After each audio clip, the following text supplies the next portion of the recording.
పేతురు రాసిన మొదటి పత్రిక 1వ అధ్యాయం.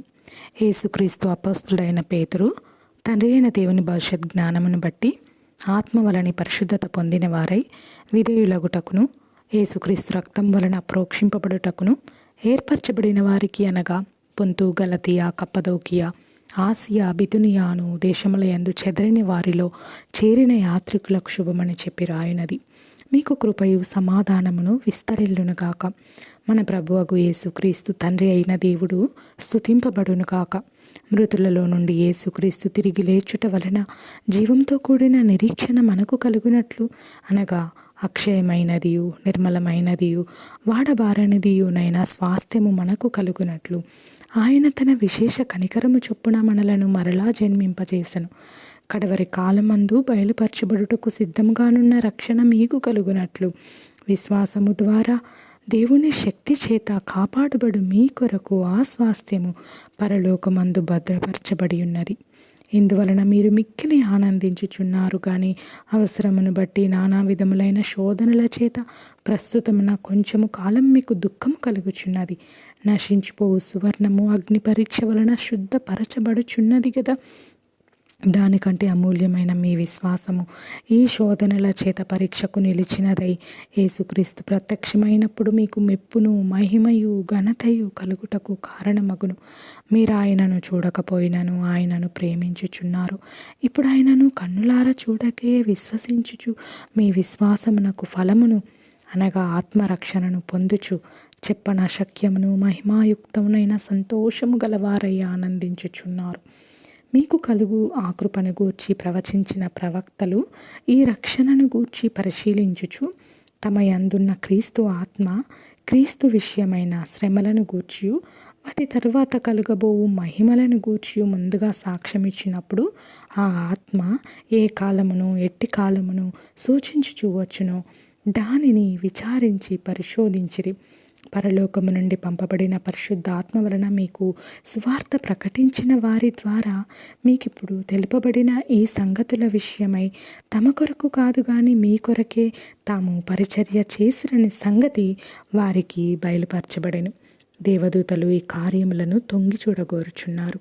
కాబట్టి మీ మనస్సు అను నడుము కట్టుకొని నిబ్బరమైన బుద్ధి గలవారై యేసుక్రీస్తు ప్రత్యక్షమైనప్పుడు మీకు తేబడు కృప విషయమై సంపూర్ణ నిరీక్షణ కలిగి ఉండుడి. నేను పరిశుద్ధుడనై ఉన్నాను గనుక మీరును పరిశుద్ధులయ్యుండుడని వ్రాయబడి ఉన్నది. కాగా మీరు విధేయులకు పిల్లలై మీ పూర్వపు అజ్ఞాన దశలో మీకుండిన ఆశలను అనుసరించి ప్రవర్తింపక మిమ్మును పిలిచినవాడు పరిశుద్ధుడయ్యున్న ప్రకారము మీరును సమస్త ప్రవర్తనయందు పరిశుద్ధులయ్యుండుడి. పక్షపాతము లేకుండా క్రియలను బట్టి ప్రతి వాణిని తీర్పు తీర్చువాడు తండ్రి అని మీరు ఆయనకు ప్రార్థన చేయుచున్నారు. గనుక మీరు పరదేశులై ఉన్నంత కాలము భయముతో గడుపుడి. పితృపారంపర్యమైన మీ వ్యర్థ ప్రవర్తనను విడిచిపెట్టునట్లుగా వెండి, బంగారముల వంటి క్షయ వస్తువుల చేత మీరు విమోచింపబడలేదు కానీ అమూల్యమైన రక్తము చేత, అనగా నిర్దోషమును నిష్కలంకము నగు గొర్రె పిల్ల వంటి క్రీస్తు రక్తము చేత విమోచింపబడితిరని మీరెరుగుదురు గదా. ఆయన జగత్తు పునాది వేయబడక మునిపే నియమింపబడెను. గాని తన్ను మృతులలో నుండి లేపి తనకు మహిమనిచ్చిన దేవుని ఎడల తన ద్వారా విశ్వాసులైన మీ నిమిత్తము కడవరి కాలములయందు ఆయన ప్రత్యక్షపరచబడెను. కాగా మీ విశ్వాసమును నిరీక్షణయు దేవుని యందు ఉంచబడి ఉన్నవి. మీరు క్షయబీజము నుండి కాక శాశ్వతమగు జీవము గల దేవుని వాక్య మూలముగా అక్షయ బీజము నుండి పుట్టింపబడిన వారు గనుక నిష్కపటమైన సహోదర ప్రేమ కలుగునట్లు మీరు సత్యమునకు విధేయులవుట చేత మీ మనస్సులను పవిత్రపరచుకొనిన వారయ్యుండి ఒకనినొకడు హృదయపూర్వకముగాను మిక్కటముగాను ప్రేమించుడి.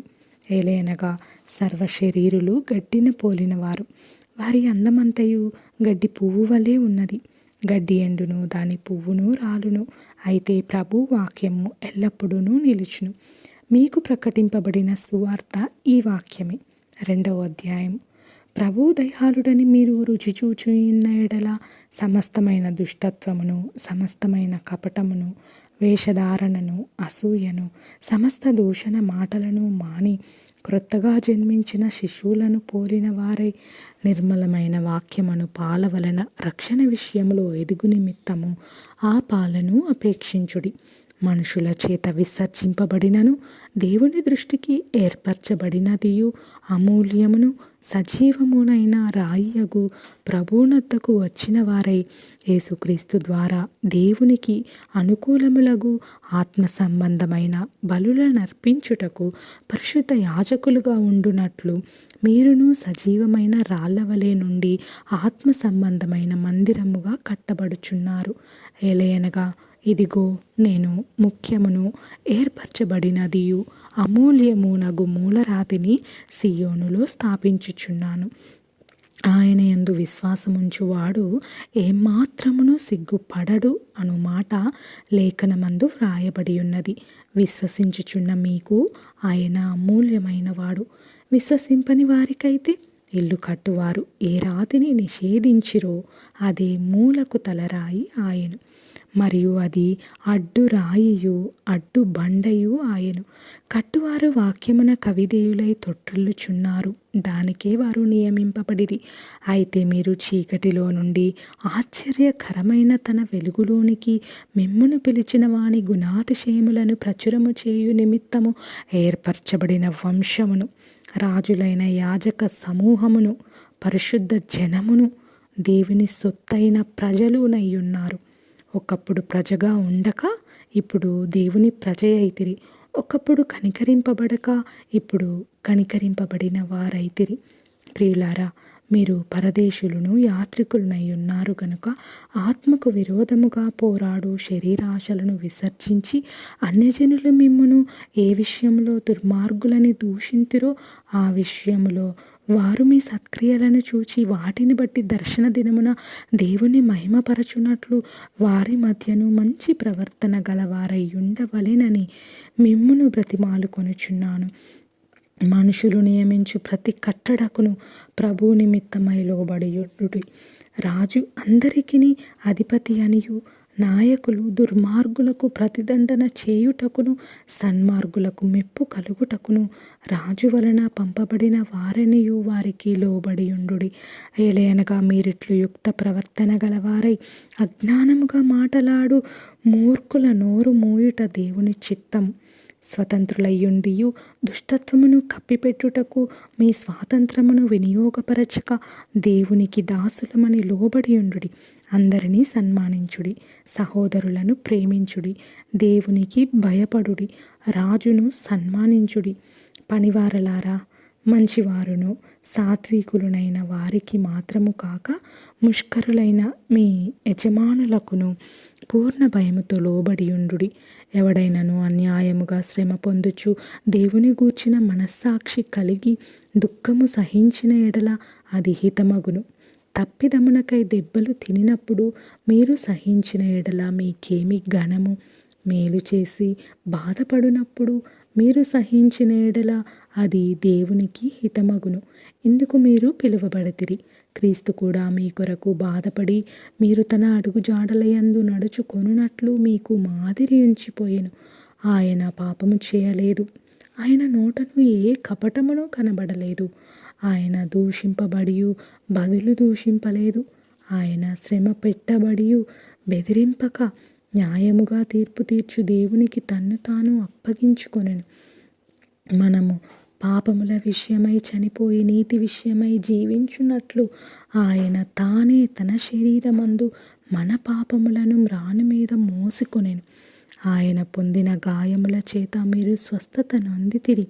మీరు గొర్రెల వలె దారి తప్పిపోతిరి, గాని ఇప్పుడు మీ ఆత్మల కాపరియు అధ్యక్షుడునైన ఆయన వైపునకు మళ్ళీ ఉన్నారు. 3వ అధ్యాయం. అటువలే స్త్రీలారా, మీరు మీ స్వపురుషులకు లోబడియుండుడి. అందువలన వారిలో ఎవరైనను వాక్యమునకు అవిధేయులైతే వారు భయముతో కూడిన మీ పవిత్ర ప్రవర్తన చూచి వాక్యము లేకుండానే తమ భార్యల నడవడి వలన రాబట్టబడవచ్చును. జడలు అల్లుకొనుటయు, బంగారు నగలు పెట్టుకొనుటయు, వస్త్రములు ధరించుకొనుటయు నను వెలుపటి అలంకారము మీకు అలంకారముగా ఉండక సాధువైనట్టియు మృదువైనట్టియునైన గుణమను అక్షయాలంకారము గల మీ హృదయపు అంతరంగ స్వభావము మీకు అలంకారముగా ఉండవలెను. అది దేవుని దృష్టికి మిగుల విలువగలది. అటువలే పూర్వము దేవుని ఆశ్రయించిన పరిశుద్ధ స్త్రీలను తమ స్వపురుషులకు లోబడి ఉండుట చేత తమ్మును తాము అలంకరించుకొనిరి.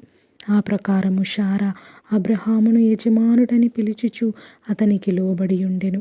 మీరును యోగ్యముగా నడుచుకొనుచు ఏ భయమునకు బెదరక ఉన్న ఎడల ఆమెకు పిల్లలగుదురు.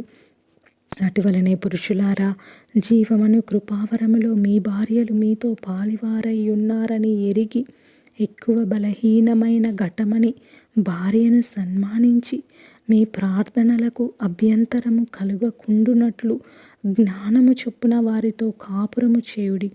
తుదకు మీరందరూ ఏకమనస్కులై ఒకరి సుఖ దుఃఖముల యందు ఒకరు పాలుపడి సహోదర ప్రేమ గలవారును కరుణా చిత్తులును వినయ మనస్కులు నయ్యుండుడి. ఆశీర్వాదమునకు వారసులౌటకు మీరు పిలువబడితిరి గనుక కీడుకు ప్రతి కీడైనను దూషణకు ప్రతి దూషణ అయినను చేయక దీవించుడి. జీవమును ప్రేమించి మంచి దినములు చూడగోరు వాడు చెడ్డదాని పలకకుండా తన నాలుకను కపటపు మాటలు చెప్పకుండా తన పెదవులను కాచుకొనవలెను.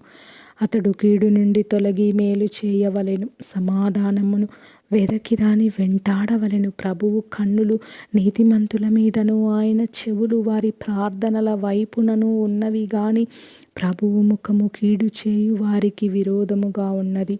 మీరు మంచి విషయములో ఆసక్తి గలవారైతే మీకు హాని చేయువాడెవడు? మీరొకవేళ నీతి నిమిత్తము శ్రమపడినను మీరు ధన్యులే. వారి బెదిరింపునకు భయపడకుడి, కలవరపడకుడి.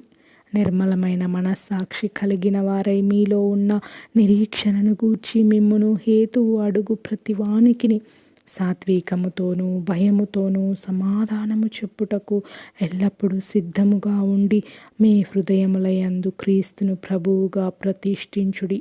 అప్పుడు మీరు దేని విషయమై దుర్మార్గులని దూషింపబడుదురో దాని విషయమై క్రీస్తునందున్న మీ సత్ప్రవర్తన మీద అపనింద వేయువారు సిగ్గుపడుదురు. దేవుని చిత్తమాలాగున్న ఎడల కీడు చేసి శ్రమపడుట కంటే మేలు చేసి శ్రమపడుటయే బహు మంచిది. ఏలయనగా మనలను దేవుని యొద్దకు తెచ్చుటకు అనీతిమంతుల కొరకు నీతిమంతుడైన క్రీస్తు శరీర విషయములో చంపబడియు ఆత్మ విషయములో బ్రతికింపబడి పాపముల విషయములో ఒక్కసారే శ్రమపడెను. దేవుని దీర్ఘశాంతము ఇంకా కనిపెట్టుచుండినప్పుడు పూర్వము నోవాహు దినములలో ఓడ సిద్ధపరచబడుచుండగా అవిధేయులైన వారి యొద్దకు అనగా చెరలో ఉన్న ఆత్మల యొద్దకు ఆయన ఆత్మరూపిగానే వెళ్ళి వారికి ప్రకటించెను. ఆ ఓడలో కొందరు అనగా 8 మంది నీటి ద్వారా రక్షణ పొందిరి. దానికి సాదృశ్యమైన బాప్తిస్మము ఇప్పుడు మిమ్మును రక్షించుచున్నది. అదేదనగా శరీర మాలిన్యము తీసివేయుట కాదు గాని యేసుక్రీస్తు పునరుద్ధాన మూలముగా దేవుని విషయము నిర్మలమైన మనస్సాక్షినిచ్చు ప్రత్యుత్తరమే. ఆయన పరలోకమునకు వెళ్ళి దూతల మీదను అధికారుల మీదను శక్తుల మీదను అధికారము పొందిన వాడై దేవుని కుడి పార్శ్వమున ఉన్నాడు. 4వ అధ్యాయము. క్రీస్తు శరీరమందు శ్రమపడెను గనుక మీరును అట్టి మనస్సును ఆయుధముగా ధరించుకొనుడి. శరీర విషయములో శ్రమపడిన వాడు శరీరమందు జీవించు మిగిలిన కాలము ఇక మీదట మనుజాశలను అనుసరించి నడుచుకొనక దేవుని ఇష్టానుసారముగానే నడుచుకొనున్నట్లు పాపముతో జోలి ఇక నేమియూ లేకయుండును. మనము పోకిరి చేష్టలు, దురాశలు, మద్యపానము, అల్లరితో కూడిన ఆటపాటలు, త్రాగుబోతుల విందులు, చేయదగని విగ్రహ పూజలు మొదలైన వాటి యందు నడుచుకొనుచు అన్యజనుల ఇష్టము నెరవేర్చుచుండుటకు గతించిన కాలమే చాలును. అపరిమితమైన ఆ దుర్వ్యాపారమునందు తమతో కూడా మీరు పరిగెత్తకపోయినందుకు వారు ఆశ్చర్యపడుచు మిమ్మును దూషించుచున్నారు. సజీవులకును మృతులకును తీర్పు తీర్చుటకు సిద్ధముగా ఉన్నవానికి వారుత్తరవాదులై ఉన్నారు. మృతులు శరీర విషయములో మానవరీత్యా తీర్పు పొందునట్లును, ఆత్మ విషయములో దేవుని బట్టి జీవించున్నట్లును వారికి కూడా సువార్త ప్రకటింపబడెను. అయితే అన్నిటి అంతము సమీపమయ్యున్నది. కాగా మీరు స్వస్థబుద్ధి గలవారై ప్రార్థనలు చేయుటకు మెలకుగా ఉండుడి. ప్రేమ అనేక పాపములను కప్పును గనుక అన్నిటికంటే ముఖ్యంగా ఒకని ఎడల ఒకడు మిక్కటమైన ప్రేమ గలవారై ఉండుడి. సనుగు కొనకుండా ఒకనికి ఒకడు ఆతిథ్యము చేయుడి. దేవుని నానా విధమైన కృప విషయమై మంచి గృహ నిర్వాహకులయ్యుండి ఒక్కొక్కడు కృపావరము పొందిన కొలది ఒకనికొకడు ఉపచారము చేయుడి. ఒకడు బోధించిన ఎడల దైవోక్తులను బోధించున్నట్టు బోధింపవలెను. ఒకడు ఉపచారము చేసిన ఎడల దేవుడు అనుగ్రహించు సామర్థ్యమునంది చేయవలెను. ఇందువలన దేవుడు అన్నిటిలోనూ యేసుక్రీస్తు ద్వారా మహిమపరచబడును. యుగ యుగములు మహిమయు ప్రభావమును ఆయనకుండునుగాక. ఆమెన్. ప్రియులారా, మిమ్మను శోధించుటకు మీకు కలుగుచున్న అగ్ని వంటి మహాశ్రమను గూర్చి మీకేదో ఒక వింత సంభవించున్నట్లు ఆశ్చర్యపడకుడి. క్రీస్తు మహిమ బయలుపరచబడినప్పుడు మీరు మహానందముతో సంతోషించు నిమిత్తము క్రీస్తు శ్రమలలో మీరు పాలివారయ్యున్నంతగా సంతోషించుడి. క్రీస్తు నామము నిమిత్తము మీరు నింద పాలైన ఎడల మహిమాస్వరూపి అయిన ఆత్మ అనగా దేవుని ఆత్మ మీ మీద నిలుచుచున్నాడు గనుక మీరు ధన్యులు. మీలో ఎవడును నరహంతకుడుగా గాని, దొంగగా గాని, దుర్మార్గుడుగా గాని, పరుల జోలికి పోవువాడుగా గాని బాధ అనుభవింపతగదు. ఎవడైనను క్రైస్తవుడైనందుకు బాధ అనుభవించిన ఎడల అతడు సిగ్గుపడక ఆ పేరును బట్టియే దేవుని మహిమపరచవలెను. తీర్పు దేవుని ఇంటి యొద్ద ఆరంభమగు కాలము వచ్చి ఉన్నది. అది మన యొద్దనే ఆరంభమైతే దేవుని సువార్తకు అవిధేయులైన వారి గతి ఏమవును? మరియు నీతిమంతుడే రక్షింపబడుట దుర్లభమైతే భక్తిహీనుడును పాపియు ఎక్కడ నిలుతురు? కాబట్టి దేవుని చిత్త ప్రకారము బాధపడువారు సత్ప్రవర్తన గలవారై నమ్మకమైన సృష్టికర్తకు తమ ఆత్మలను అప్పగించుకొనవలెను. 5వ అధ్యాయం. తోటి పెద్దను, క్రీస్తు శ్రమలను గూర్చిన సాక్షిని, బయలుపరచబడబోవు మహిమలో పాలివాడను నైనా నేను మీలోని పెద్దలను హెచ్చరించుచున్నాను. బలిమి చేత కాక దేవుని చిత్త ప్రకారం ఇష్టపూర్వకముగాను దుర్లాభాపేక్షతో కాక సిద్ధ మనస్సుతోనూ మీ మధ్యనున్న దేవుని మందను పై విచారణ చేయుచు దానిని కాయుడి. మీకు అప్పగింపబడిన వారిపైన ప్రభువులైనట్టుండక మందకు మాదిరులుగా ఉండుడి. ప్రధాన కాపరి ప్రత్యక్షమైనప్పుడు మీరు వాడబారని మహిమ కిరీటం పొందుదురు. చిన్నలారా, మీరు పెద్దలకు లోబడి ఉండుడి. మీరందరూ ఎదుటివాని ఎడల దీన మనస్సు అను వస్త్రము ధరించుకొని మిమ్మును అలంకరించుకొనుడి. దేవుడు అహంకారులను ఎదిరించి దీనులకు కృప అనుగ్రహించును. దేవుడు తగిన సమయమందు మిమ్మును హెచ్చించున్నట్లు ఆయన బలిష్టమైన చేతి కింద దీన మనస్కులయుండుడి. ఆయన మిమ్మును గూర్చి చింతించుచున్నాడు గనుక మీ చింత యావత్తూ ఆయన మీద వేయుడి. నిబ్బరమైన బుద్ధి గలవారై మెలకువగా ఉండుడి. మీ విరోధి అయిన అపవాది గర్జించు సింహమ్మలే ఎవరిని మృంగుదునా అని వెదకుచూ తిరుగుచున్నాడు. లోకమందున్న మీ సహోదరుల యందు ఈ విధమైన శ్రమలే నెరవేరుచున్నవని ఎరిగి విశ్వాసమందు స్థిరులై వానిని ఎదిరించుడి. తన నిత్య మహిమకు క్రీస్తునందు మిమ్మును పిలిచిన సర్వకృపానిధియగు దేవుడు కొంచెము కాలం మీరు శ్రమపడిన పిమ్మట తానే మిమ్మును పూర్ణులనుగా చేసి స్థిరపరచి బలపరచును. యుగ యుగములకు ప్రభావమాయనకు కలుగునుగాక. ఆమెన్. మిమ్మును హెచ్చరించుచు ఇది ఏ దేవుని సత్యమైన కృప అని సాక్ష్యం చెప్పుచు సంక్షేపముగా వ్రాసి మీకు నమ్మకమైన సహోదరుడని నేనెంచిన సిల్వాను చేత దీనిని పంపుచున్నాను. ఈ సత్యకృపలో నిలకడగా ఉండుడి. బబులోనులో మీ వలె నేర్పరచబడిన ఆమెయు నా కుమారుడైన మార్కును మీకు వందనములు చెప్పుచున్నారు. ప్రేమగల ముద్దుతో ఒకనికి ఒకడు వందనములు చేయుడి. క్రీస్తునందున్న మీకందరికీ సమాధానము కలుగునుగాక. ఆమెన్.